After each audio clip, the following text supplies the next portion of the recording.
اعوذ باللہ من الشیطان الرجیم بسم اللہ الرحمن الرحیم یا ایہا الذین آمنوا کتب علیکم الصیام کما کتب علی الذین من قبلکم لعلکم تتقون صدق اللہ مولانا العظیم۔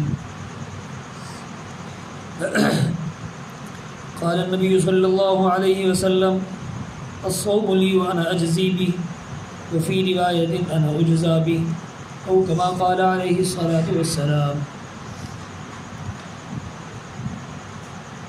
اس آیت میں اللہ تبارک و تعالیٰ ارشاد فرما رہے ہیں، اے ایمان والو،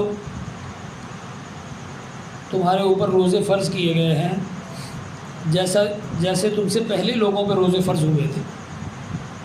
جیسے ہم پر روزے فرض ہیں ایسے پہلے لوگوں پر، پہلی امتوں پر بھی اللہ نے روزے فرض کیے تھے۔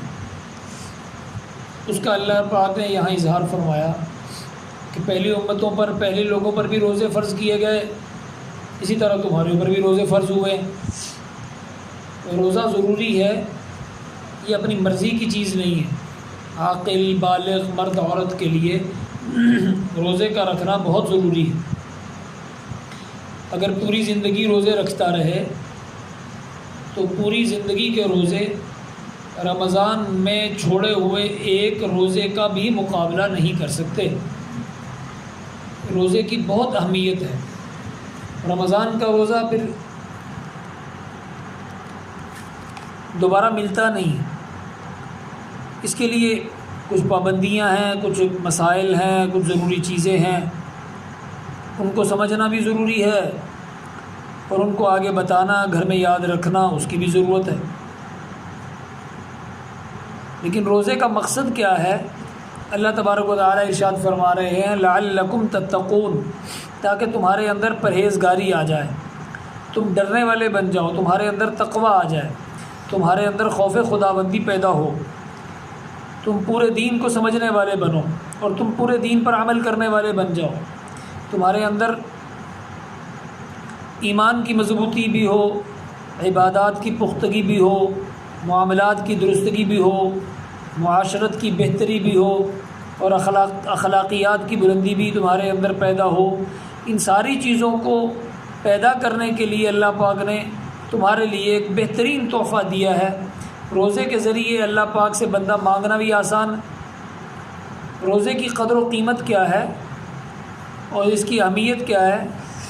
حضور نبی کریم صلی اللہ علیہ وسلم نے ارشاد فرمایا کہ جب رمضان المبارک کا چاند نظر آتا ہے، رمضان شروع ہوتا ہے، تو پوری دنیا پہ چراغاں ہو جاتا ہے، روشنی ہو جاتی ہے، روشن ہو جاتا ہے، اللہ کی رحمت نازل ہوتی ہے، دعائیں قبول ہوتی ہیں، اللہ پاک فخر کرتے ہیں، اور پھر اللہ پاک دیکھتے ہیں کون ایک دوسرے پر دوڑ لگاتا ہے، کون آگے بڑھتا ہے نیکی میں، قرآن کے سننے میں، تراویح پڑھنے میں، نفل پڑھنے میں، روزہ رکھنے میں۔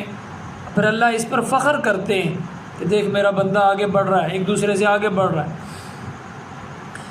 اور جب روزہ بندہ رکھتا ہے تو اس کے منہ سے آنے والی مہک اللہ کو مشک و زعفران سے زیادہ پسندیدہ ہوتی ہے۔ اللہ بڑی محبت کرتے ہیں۔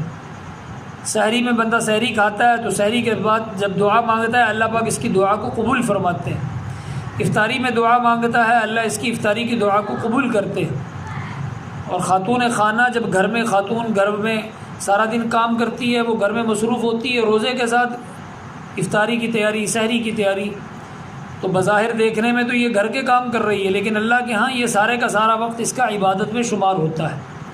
اللہ اس کو عبادت کا ثواب نصیب فرماتے ہیں۔ روزے کی اہمیت، روزے کا مقام و مرتبہ اس سے بڑھ کر اور کیا ہوگا کہ اللہ پاک فخر کرتے ہیں کہ میرے بندے نے روزہ رکھا ہے۔ اللہ پاک خوش ہوتے ہیں، اللہ پاک دعا قبول کرتے ہیں اور اللہ پاک فخر فرماتے ہیں، اور پھر اللہ پاک کی رحمت نازل ہوتی ہے اور اللہ روزے کے ذریعے سے بندے کو برکتیں عطا فرماتے ہیں۔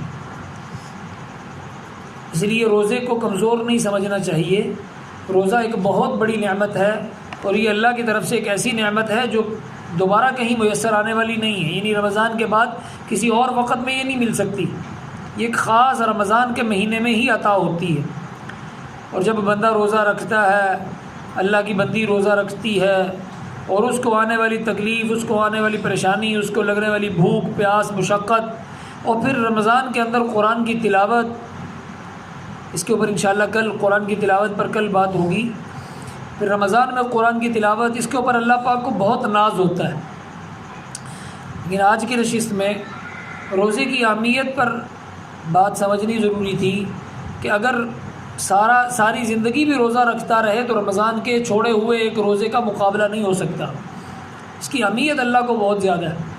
اگر بندہ چاہتا ہے میری دعائیں قبول ہوں تو روزہ رکھے، بندہ چاہتا ہے میرے اوپر اللہ فخر کرے، مجھ سے محبت کرے، میری دعا قبول ہو جائے تو روزے کو پورا نبھائے۔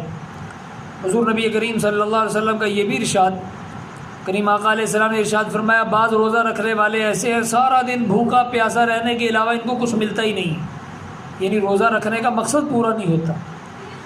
تو روزے کا مقصد یہ ہے کہ بندے کے اندر خوف پیدا ہو، بندے کے اندر ڈر پیدا ہو، بندہ غلط کام نہ کرے، بندے کے اندر سے گناہ نہ آئیں، بندہ دھوکہ نہ دے، چوری نہ ہو، غلط بیانی نہ ہو، بندہ غلط کام نہ کرے، اپنے آپ کو روک کے رکھے۔ یہ روزے کا مقصد ہے۔ اور جب روزے کا مقصد پورا نہ ہوا تو پھر حضور کا فرمان ہے سارا دن بھوکا پیاسا رہتا ہے، ملتا ملاتا ہے اس کو کچھ بھی نہیں۔ تو اللہ سے روزے رکھنے کی مدد بھی مانگنی ہے کہ اللہ ہمارا دل چاہتا ہے، ہم خوش ہیں، ہمارا دل چاہتا ہے، ہماری خواہش ہے، تو ہمارے روزہ رکھنے میں ہماری مدد فرما۔ اپنی مرضی سے بندہ چاہے نا کہ میں کوئی عمل کر لوں تو کچھ بھی نہیں ہو سکتا، اس کے لیے بھی اللہ سے مدد مانگنے کی ضرورت ہے کہ اللہ روزہ رکھنے کے اوپر تو میری مدد فرما۔ پھر روزے میں بندہ عبادت کرے اور اس کی کثرت ہو، زیادہ سے زیادہ عبادت ہو۔ اور اس کا آسان طریقہ یہ ہے کہ روزے کی حالت میں بندہ زیادہ باتیں کرنے سے رک جائے۔